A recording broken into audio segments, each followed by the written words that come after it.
What's up everyone? Welcome back to my channel. Today I'm here with my friend Maddie and she just got married. Look at that ring. Oh yeah, focus. There we go.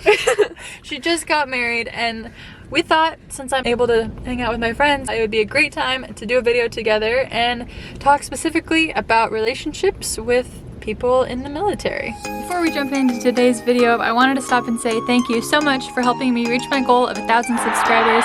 I realize that not every single one of my videos are going to be perfectly applicable to where you're at in your walk in life, but as always, if you have any of your own words of wisdom to add from experiences that you've gone through, please let us know in the comments down below, because not only does it help my viewers, but it helps me and my friends as well.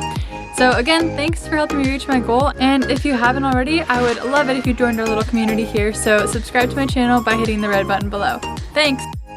Lance has been in the Air Force for 7 years and he is a staff sergeant at the moment, just tested for tech. He does bioenvironmental engineering. Basically it's just OSHA for the Air Force. Awesome. So I think that it's pretty obvious that there are a few challenges accompanied with dating someone in the military, being married to someone in the military, and being someone in the military dating someone in general. It's kind of tough. So we thought we would talk through a few things and just give you some of our perspective from where we are today. So we're going to go over some pros and cons of military relationships and our best advice for working through the cons. So Maddie, take it away with our first pro. Our first pro was just like moving around and seeing places. Up until this year I hadn't really been out of the state of Washington. Just within the year of dating my now husband, I've been to Maryland, New York, Minnesota, New Jersey, lots of places, and now we're actually moving to Mississippi in October, which, you know, some of those states, I even forgot they were states. So, you know, it's really cool to experience that. I think moving around can be seen as definitely a pro and a con, and as someone who grew up in one place my entire life, there's a lot of comfort, but just like a lot of these pros and a lot of the cons we have, there's things that can be uncomfortable, but those are always, no matter what, going to be the things that grow you the most and that challenge you to like be better as a person and just to learn how different places are and how different cultures are. And so that's another pro, is that you gain perspective from a lot of different communities and a lot of different cultures, and you're way more equipped to have compassion for different groups of people and be understanding of different groups of people and have a good understanding of the way different people think. I've really enjoyed the opportunities I've had to travel and to meet new people and to practice building community in different areas. Although moving around can kind of be seen as a con, I think for married people it really allows you to live out Ephesians 5:31, which is, "For this reason a man will leave his father and his mother and be united to his wife, and the two will become one in flesh." I feel like, especially for me, moving down to Mississippi in a couple months, it's really going to be a good way to just like truly lean on each other and become one and understand each other better, have better communication, and grow with God and have that be our center, just being in a new environment for both of us. And so I'm excited for that, and I think that's one pro of moving around and trying to look at it in a better light. I feel like another pro is just like continuous growth, and I find that to be very similar with like my faith and my walk with Jesus. Is I'm always really happy after hard times because I see the growth and I see why, you know, I went through that struggle, and I just see someone stronger coming out of it. And I feel like that's really, you know, the same for military. I feel like you go through hard circumstances and like you're gonna be put through hard things, but in the end it only strengthens you more. And it's just cool to kind of see that, you know, like with Jesus and then within the military and how they kind of intertwine together. And I just really like that, and I think that's, you know, a better way to look at it. Yeah, definitely. Things in life, and specifically in relationships, that come, such as anxiety and trust issues, those sort of things in life are going to happen, and I think in the military they're only amplified just because of the stress that comes with new places and just being someone who serves in this country.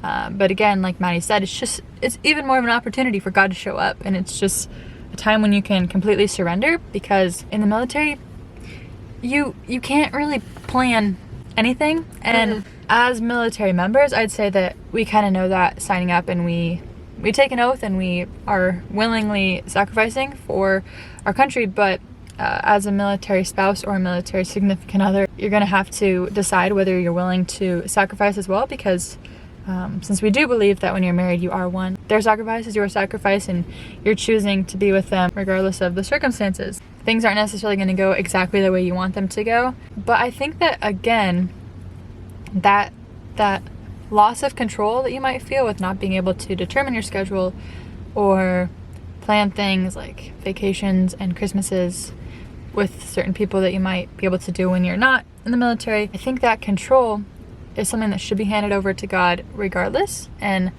I think in the military, it opens up that opportunity. Yeah, I'm very control, like hands-on, like I want to know what's going to happen, when it's going to happen. And I feel like this last year I kind of let go a little bit, especially with wedding planning, because we were going to be getting married in June, and then he was going to get shipped off to Minnesota, and then that changed, and he was going to be gone for 6 months, and then it wasn't 6 months.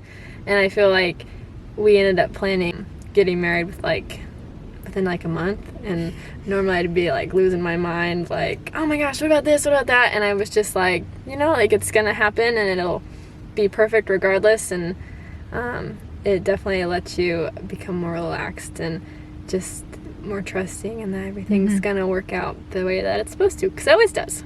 It always does.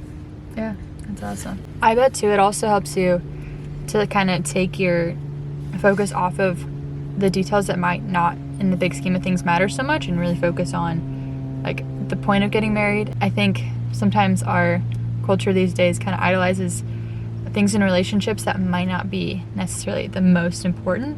Yeah. I mean, being in the military and potentially being away from someone for so long, that can also help too, just realize like why you want to be together and the things that are truly important about your relationship that you value and that you miss when you're not there.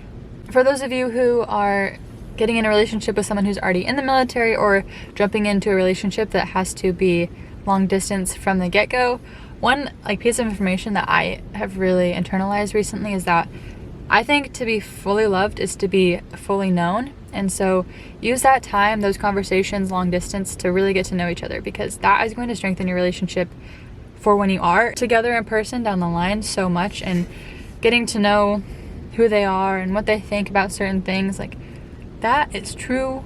That's truly knowing someone and truly loving someone, in my opinion. Being in the military is hard because there are a lot of things that you can't control that you wish you can control. There's a lot of times when you're going to have to explain to your significant other that the answer simply is, I don't know yet. For me, it's been really hard when someone I'm with doesn't understand that I simply don't have the answer, and they think that I'm withholding something from them, and they don't necessarily trust that I'm giving them like all the information and everything.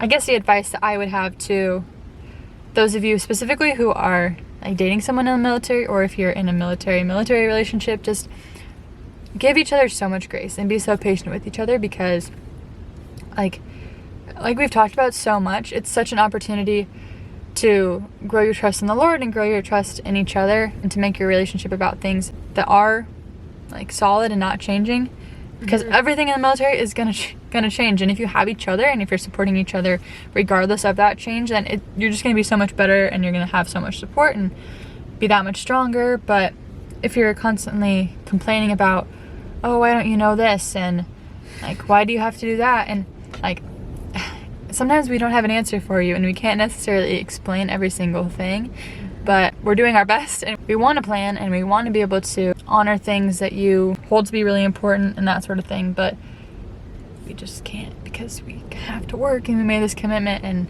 all we want is someone who's like willing to support us and to trust us. How long are you thinking you want to stay in? That's another thing, is I don't necessarily know, and I'm working on just taking like one step at a time, and I want to be with someone who's also willing to do that, and who doesn't necessarily have to know if I'm going to be in for 5 or if I'm going to be in for 20, because at this point I'm not going to be able to tell you. And I think that that's important regardless of whatever job you're in life, is that you're willing to grow together as one. Like the point of dating is to get married, and once you're married, you make your decisions together, you spend your money together, you do all those things together. And me not being able to like tell you for sure that I'm getting out of the military at 5 years, like I think that if you're with someone in the military, you should be understanding of that and be willing to say, we'll take it 1 year at a time, we'll take it as it comes, and we'll do what's best for us. If after 5 years getting out is going to be what's best for us, then we'll do it. But if if we decide that the military life has a lot of benefits that are great and that we've grown so much as a couple in the time, like,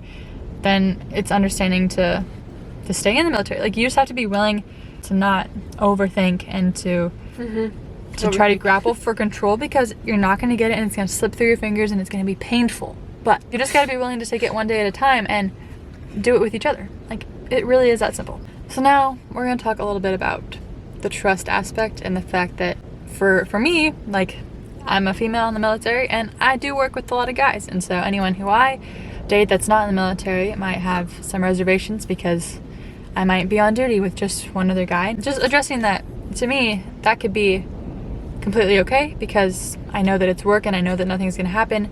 But also I want to be understanding and sympathetic to the fact that to somebody who's on the outside, that might look quite strange. And so I think that it has a lot to do with professionalism, and the fact that when you're at work, it's work and it's different, and it goes back to really getting to know their character and getting to know who they are. Because yeah, if you don't know who they are and if you haven't like come to understand that they're someone who can be trusted, it might be hard. But that's why it's super important to dig deep into what they believe and to talk about your boundaries. I feel like to be open with each other on what your expectations are, and to be willing to answer questions and to say, like, this is the way it is and this is what I won't do. My husband kind of explained it to me as just like, when he's at work, it's work. You know, there's not really any worry for me anymore. Like, at first I was like, oh, like, why is he alone with this woman? Or like, why is this woman calling him? But then it's work.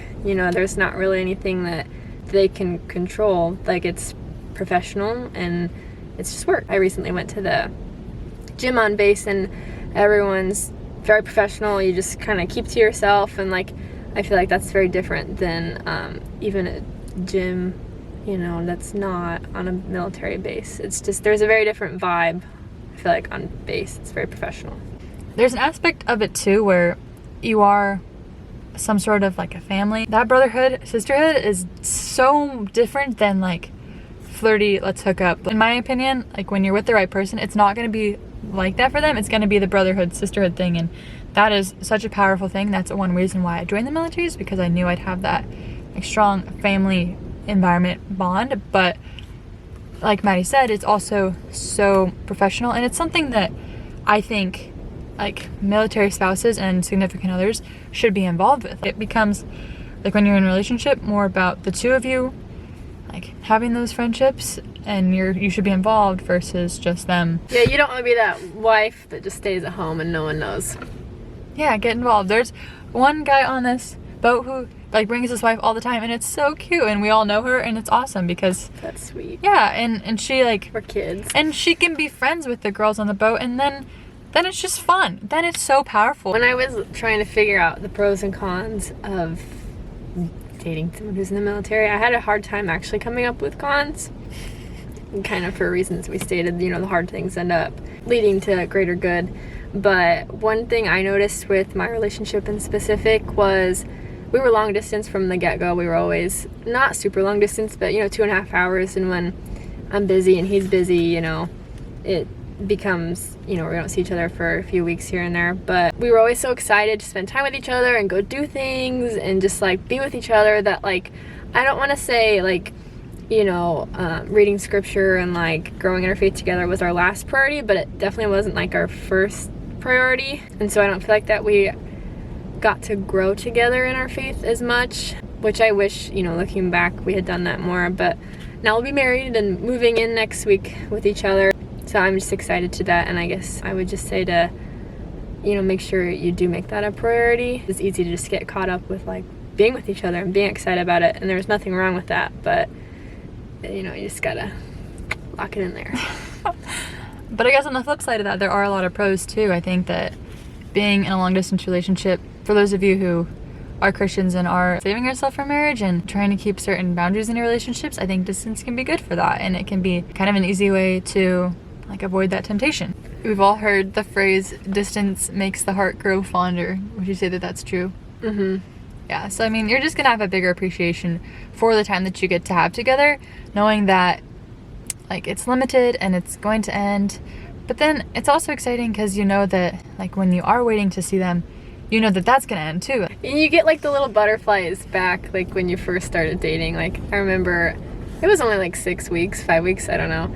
And I was so giddy and excited and nervous. It's easy to become used to one another, and that those feelings just kind of fade. And so when you get that time apart, it almost like, makes you like two young kids in love again. No, I also think that although when you're in a relationship you are a team, and when you're married you are one, I do think that it's super important to know how to function without that other person, and to know that, like, ultimately they're not going to be able to fill you up completely, and so you have to be able to be your own person. Again, that goes back to like having community, having friendships. You can't just rely on them completely, and so being long distance kind of forces you in a good way to grow in your independence and to have your own things that you like to do. I think with that as well, Aaron was talking about like they're not supposed to fill you up. I think it's important to note before like you get in any relationship in general is to have your cup already filled. They're not gonna fix you. They're not gonna, fill that void that can only be filled by God. So I think it's really important just to like be that person that you want to be before you meet someone, because they're not gonna change that for you down the road. I think that the best thing you can do is just run your race at your pace. And if someone comes along and they seem to be running the same race at the same pace as you, then that's when you're going to naturally come together and bring each other forward, not hold each other back. But if you find someone who's maybe on a different track or going at a slower pace than you are, or even a faster pace than you are, then that's going to only like deter you from the things that you're supposed to be doing in life. You'll just know, like you won't have to question it, and it will just feel right, and it'll be right, perfect timing. It'll accompanied by peace, I feel like. Yeah, all will be well. Also, while you are long distance, like take advantage of the resources that you do have. Plan Skype dates and make each other care packages. Like do those fun things like to show each other that you love each other, because like there are so many ways to do it, especially these days with like the technology that we have. So I think it's important to be intentional. Even though you might not be able to plan super far down the line, if you can plan like something for a Tuesday night and like have that be set in stone to look forward to, like I think that goes a long way. Disney Plus has watch parties, and we always did that with the Marvel movies. They're good. That's awesome.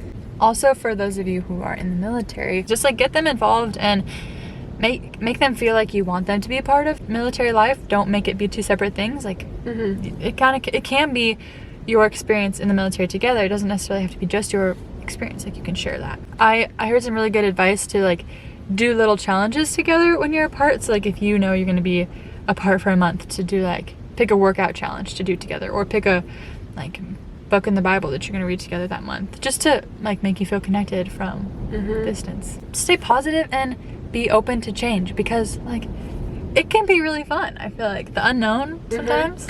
And it's okay to cry. I'm a crier, and sometimes you just gotta cry. Just let it out. Yeah. That's a girl thing in general, but like. Thank you. Aunts did not realize that. He's like, why do you cry so much? You just gotta cry. It happens. Another thing I feel like we wanted to address was not getting married in the military for the wrong reasons. I feel like there are a lot of benefits and perks of, marrying someone in the military. Making the marriage official, like there's a lot of, once you are like legally married, yeah. But I think it's really important, like that temptation might be there, but like you gotta make sure like you have the right values for marriage, and like you understand what you're getting into, like a lifelong commitment, and like really getting to know the person, and like not rushing into it because you want healthcare. Or because they're moving away in the next few months and you would have to do long distance if you weren't married. Like those are not the kind of reasons to. You gotta do it because you want to lay down your life for that person and just be, their other half, and support them and love them no matter what. Remember, their sacrifice becomes your sacrifice, and you have to be willing to undergo the hard times in order to get the good times. So. But you do get a Lululemon discount. Lululemon, 25%. Well, I think that's all we have for this video. If you have any advice for relationships in the military, or for the first year of marriage for our newlywed here, let us know in the comments down below. We'd love to hear it, and I'm sure that my viewers would as well. Don't forget to like this video and subscribe to my channel, hit that notification bell, and we'll see you next week. Have you heard that term, milspo, military spouse? Mm-hmm. Or dependopotamus. Just like do it. Oh no. Oh, bro. Oh, we're zoomed way in.